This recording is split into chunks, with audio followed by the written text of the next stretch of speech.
চাঁদপুরে আসন্ন কোরবানি ঈদ উপলক্ষে গবাদি পশু হাটে তুলতে প্রস্তুতি নিচ্ছেন প্রায় 4,000 খামারি। খামারগুলোতে চলতি বছর মোটাতাজা করা হয়েছে 22,000 গবাদি পশু। তারপরও জেলায় চাহিদা অনুযায়ী গবাদি পশুর রয়েছে সংকট।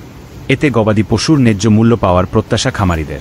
প্রাণিসম্পদ বিভাগ বলছে, চলতি বছর চাহিদার তুলনায় জেলায় গবাদি পশু উৎপাদন হয়েছে কম। ঘাটতি পূরণ হবে মৌসুমি ব্যবসায়ীদের আগমনে। আশা করা হচ্ছে ন্যায্য মূল্য পাবে খামারিরা। বিস্তারিত দেখুন চাঁদপুর প্রতিনিধি এর পাঠানো তথ্যচিত্রে।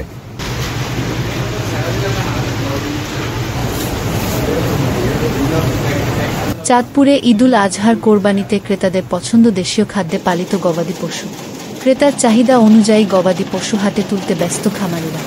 তাই গবাদি পশুর খাদ্যে ব্যবহার করছেন দেশে উৎপাদিত কাঁচা ঘাস, খড়, ভুট্টা ভাঙ্গা, ভুসি ইত্যাদি গোখাদ্য। তাপদাহের কারণে নিতে হচ্ছে পশুর বাড়তি যত্ন, জানান খামারে কর্মরত শ্রমিকরা। বিক্রি করার জন্য গরু পালতেছি আমরা। আমাদের দেশীয় যে খামারের খাদ্য আমরা উৎপাদন করতেছি, ঘাস এমনকি ভুট্টা, এগুলি আমরা খাওয়াইতেছি।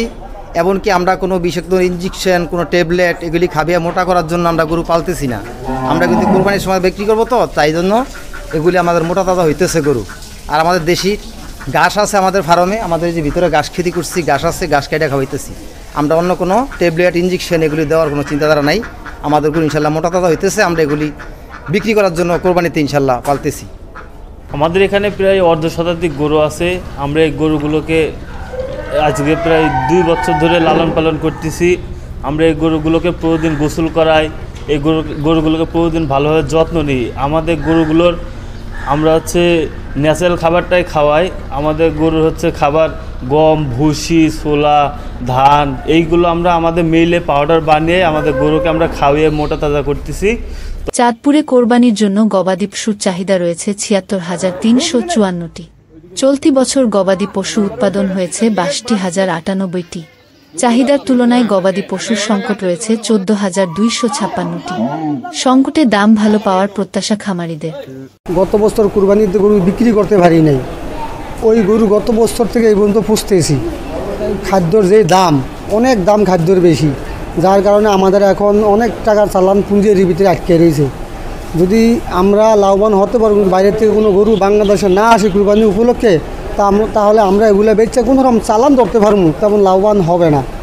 আমাদের সরকারের কাছে একটাই দাবি, যদি এই কুরবানি উপলক্ষে যাতে বাইরের থেকে কোনো গরু বাংলাদেশে না আসে, তাই আমরা চালানটা নিয়ে যাইতে গড়ে উঠতে পারবো, এই আমাদের সরকারের কাছে দাবি। এই খাদ্যের দাম বেশি, যদি দামটা ভালো পাই তাহলে আর কি আমরা বাঁচবো। আর একটা আমরা আতঙ্কের ভিতরে আছি, যদি বাইচান্স বাইরের কোনো গরু আসে, আইসা চাপ দেয়, তখন দাম কমে গেলে আমরা খুব ক্ষতিগ্রস্ত হব।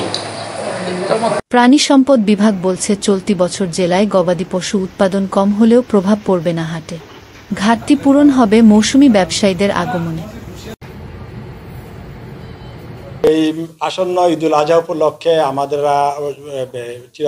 গতবারের মতো আমাদের এখনও প্রস্তুতি ভালো। আমাদের যে চাহিদা আছে, চাহিদার প্রায় কাছাকাছি। আমাদের চাহিদা ৭৬,৩৫৪টি গরু, কিন্তু আমাদের আছে প্রায় ৬৩,০০০ গরু। এই অনুসারে আমাদের কিছু শর্ট আছে। যেসব খামারি আছে এগুলো আমাদের পার্মানেন্ট খামারি, যারা সারা বছর তারা কোরবানির জন্য গরু প্রস্তুত করে থাকেন।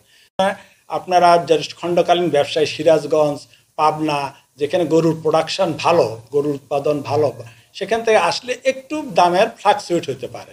এটা কোরবানের আগে 2-1 দিন আগে দাম আপ ডাউন করতে পারে, কিন্তু লোকাল গরুর যারা লোকাল খামারি তারা ন্যায্য মূল্য পাবে আশা করি।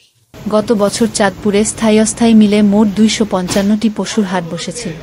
এবছরও সমপরিমাণ হাট বসবে অপেক্ষায় আছেন খামারিরা।